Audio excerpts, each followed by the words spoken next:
नमः संस्कृताय दोस्तों, यूट्यूब से मैं साधना आप सबका स्वागत एवं अभिनंदन करती हूँ। कैसे हैं दोस्तों आप लोग? आशा करती हूँ कि स्वस्थ व्यस्त मस्त होंगे, अपना और अपने परिवार का ख्याल रख रहे होंगे। दोस्तों इसी आशा और विश्वास के साथ दोस्तों आइए आज का पाठ शुरू करते हैं। आज हम लोग फिर से महाकवि कालिदास द्वारा रचित मेघदूतम खंड काव्य लेके हाजिर हुए हैं। मेघदूतम खंड काव्य में आज हम लोग 19 नंबर श्लोक का अध्ययन करेंगे। उससे पहले हम लोग जो है 18 नंबर श्लोक का अध्ययन कर लेते हैं। 18 नंबर श्लोक में आम्रकूट पर्वत पर पहुंचने पर कितना आम्रकूट पर्वत कितना सुंदर लगेगा, इसके बारे में जो मेघ है यक्ष है वह मेघ को बता रहा है कि पके हुए फलों से, चमकते हुए वन के आमों से ढके हुए पार्श्व भागों पर काला आम्रकूट पर्वत चिकनी चोटी के समान रंग वाले, तुम्हारे चोटी के चढ़ने पर मध्य भाग में काला रंग, शेष विस्तार भाग पीला सा, पृथ्वी के स्तन के समान होकर निश्चय ही देवों के जोड़ों द्वारा देखने योग्य अवस्था को प्राप्त करेगा। उसके बाद दोस्तों आइए हम लोग यहाँ पे अब 19 नंबर श्लोक है। स्थित्वा तस्मिन् वनचरवधू भुक्तकुञ्जे मुहूर्तुं तोयोत्सर्ग द्रुततरगति तत्परं वार्त्मतीर्णः रेवां द्रक्षस्युपलविषमे विन्ध्यपादे विशीर्णा भक्तिच्छेदैरिव विरचितां भुक्तिमङ्गे गजस्य स्थित्वा तस्मिन् वनचरवधूभुक्तकुञ्जे मुहूर्तं तोयोत्सर्गद्रुततरगतिः तत्परं वर्त्मतीर्णः रेवां द्रक्षस्य युपलविषमे विन्ध्यपादे विशीर्णा भक्तिच्छेदैः विरचितां भुक्तिमंगे गजस्य। अर्थात जो यक्ष है वह मेघ से कह रहा है कि तुम आम्रकूट पर्वत से आगे चलकर रेवा नदी पर पहुँचोगे। कहाँ जाओगे? जब आम्रकूट पर्वत पे अपनी थकान दूर कर लोगे, उसके बाद जब वहाँ से जाओगे तो कहाँ पहुँचोगे? रेवा नदी में। कहाँ? रेवा नदी पर पहुँचोगे। तो यहाँ पे है कि स्थित्वा मतलब तुम पहुँचो, अरे यहाँ पे है वनचर वधु भुक्त कुंजे, वन में विचरण करने वाली स्त्रियों के द्वारा उपभुक्त। क्या? उपभुक्त, वन में विचरण करने वाले स्त्रियों के द्वारा तुम क्या होगे? उपभुक्त होगे। तस्मीन यानी उस, वहाँ पे वन में, तस्मीन यानी वहाँ पे वन में तुम क्या करोगे? उस आम्रकूट पर्वत पर तोयोत्सर्ग द्रुत गति तत्परम, गति है जल की वर्षा कर देने से अत्यंत तीव्र गति वाला। क्या? जल की वर्षा कर देने से अत्यंत तीव्र गति वाला, तत्परम मतलब तत्पर रहोगे, उससे आगे रहोगे। वर्तम मतलब मार्ग में। क्या? वर्तम मतलब मार्ग में आगे रहोगे। तीर्ण का अर्थ होगा पार करके। क्या होगा? पार करके। और उपल विस्मय मतलब पत्थरों के कारण उबड़ खाबड़। उपल विस्मय, यहाँ पे उपल विस्मय है तो पत्थरों के कारण जो उबड़ खाबड़ है। विंध्य पादे, ऐसा विंध्य पर्वत। क्या? ऐसा विंध्य पर्वत की तलहटी में विशीर्णाम क्या करोगे?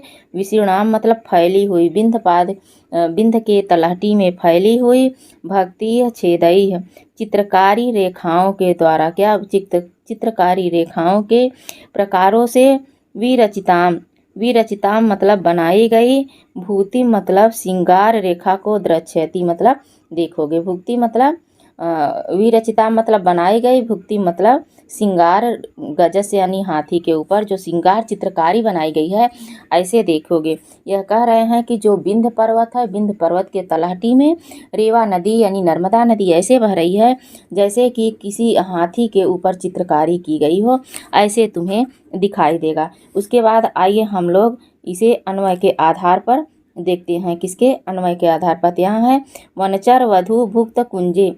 वनचर वधू भुक्त यानी वन में विचरण करने वाली स्त्रियों के द्वारा, जो स्त्रियां वन में विचरण कर रही हैं उन स्त्रियों के द्वारा विचरण करने पर उपभुक्त कुंजों वाले, तस्मिन मतलब उस आम्रकूट पर्वत पर मुहूर्तम मतलब थोड़ी देर रुक कर, स्थित्वा मतलब रुक कर, थोड़ी देर रुकोगे।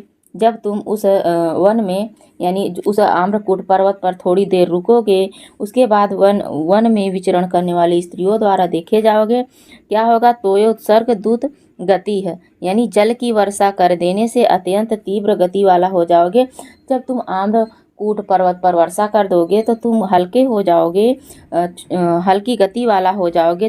तो जब हल्के हो जाओगे तो तुम्हारी गति तीव्र हो जाएगी।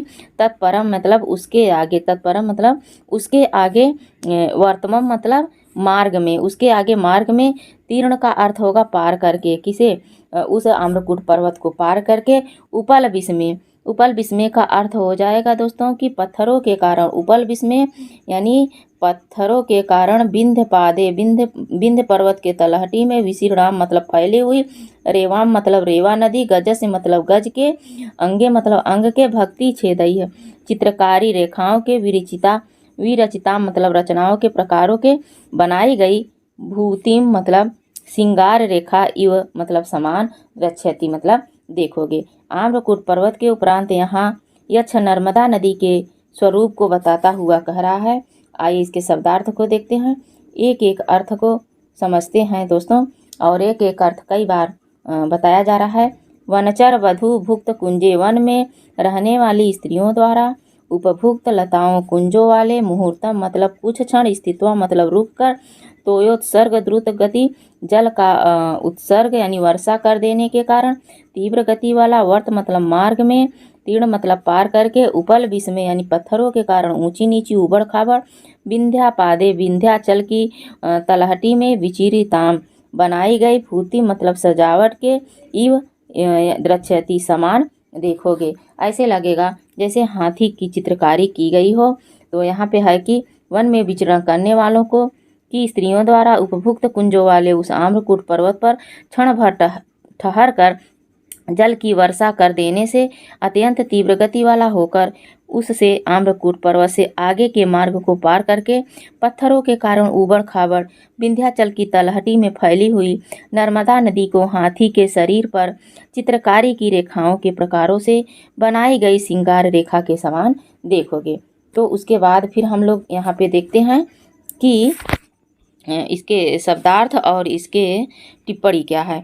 तो यहाँ पे इसका अनुवाद है दोस्तों, अनुवाद देख लेते हैं। वन में रहने वाले किरात आदि की पत्नियों द्वारा उपभुक्त लता कुंज वाले उस आम्रकूट पर्वत पर कुछ देर रुककर वहां तुम्हारे वर्षा कर देने से तीव्र गति वाले तुम उस आम्रकूट पर्वत को पार करके पत्थरों के कारण ऊंची नीची विंध्याचल की तलहटी में फैली हुई नर्मदा को हाथी के अंग पर चित्रकार द्वारा बनाई गई सजावट के समान देखोगे। उसके बाद यहाँ पे व्याकरणात्मक टिप्पणी है। तो व्याकरणात्मक टिप्पणी सबसे पहले हम लोग जो है देखेंगे अन्वय के आधार पर। तो यहाँ पे अन्वय है हमारा, यहाँ पे एक मिनट है,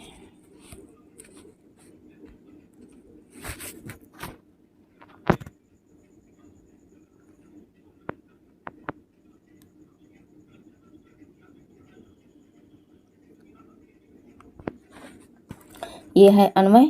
आइए अन्वय के आधार पर हम लोग जो है टिप्पणियों को देखते हैं। यह टिप्पणी है स्थित्वा।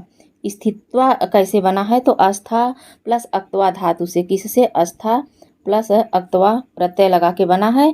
वनचर वधु भुक्ते, वनचर वधु भुक्ते में कौन सा समास है? तो वने चरत इति वनेचराः उपपद समास है। इसमें कौन सा? उपपद समास है दोस्तों।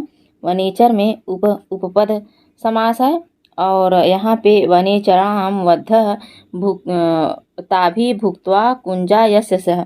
अगर वनचर में उपपद है और पूरा लेंगे तो बहुव्रीहि समास है। कौन सा? बहुव्रीहि समास है। तस्मिन शब्द भुज, भुक्त शब्द कैसे बना है?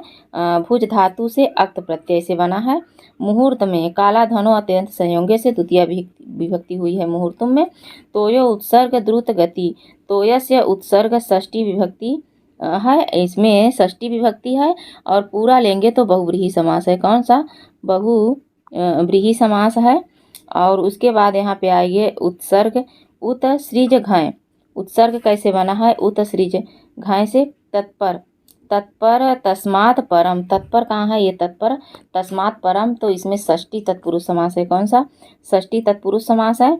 और क्या है कि तीर्ण है, तो त्रि अक्त से बना, द्रच्छति में लिट लकार मध्यम पुरुष का धातु है, उपल विस्मय, यहाँ पे उपल विस्मय है, उपल विस्मय उपलई है विस्मः, तो यहाँ तृतीया तत्पुरुष समास है। विंध्या पादे विधि शाम, विंध्यस यानी विंध्यस्य पादे तस्मिन्, इसमें भी षष्ठी तत्पुरुष समास है। विशीर्णाम, विशीर्णाम कैसे बना है, वी उपसर्ग से श्री धातु अक्त प्रत्यय में टाप प्रत्यय लगा के बना है। भक्ति छेदई है, भक्ति छेदई कैसे बना है, तो भक्ति नाम छेदा षष्ठी तत्पुरुष है। और भुज कितन धातु से बना है, छित प्लस घय से छेदई बना है। विरचिताम, वी रच ऋच अक्त से क्या है ये बना है। उसके बाद यहाँ पे आइए जो दिया है अन्वय टिप्पणी उसे देख लेते हैं। यहाँ पे 2-3 ही टिप्पणी दी है, तो ये है कि तोयो उत्सर्ग दुत गति, तोयो से उत्सर्ग उत श्री घय भावे से तेन तत्पराम गतिर से बहुव्रीहि समास है। तत्परम में तस्मात् परम सुपसुपा इति समास है।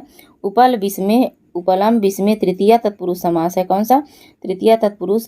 विंध्या पादे, विंध्य से पादे षष्ठी तत्पुरुष समास है। कौन सा, षष्ठी तत्पुरुष समास है। तो और इसमें जो अलंकार है वह उपमा अलंकार है कि कौन सा, उपमा अलंकार है दोस्तों, क्योंकि चित्रकारी जो नर्मदा नदी की वह हाथी के समान चित्रकारी दिखाया गया है। तो आज बस यहीं तक। नमः संस्कृताय, धन्यवाद दोस्तों। वीडियो कैसे लगा आप लोगों को, अच्छा लगे तो लाइक शेयर कमेंट करें, और जो हमारे नए साथी हों चैनल को अभी तक सब्सक्राइब न किए हों तो सब्सक्राइब करें दोस्तों, हमारा उत्साह बढ़ाएं और अपनी तैयारी को बरकरार रखें। नमः संस्कृताय, धन्यवाद।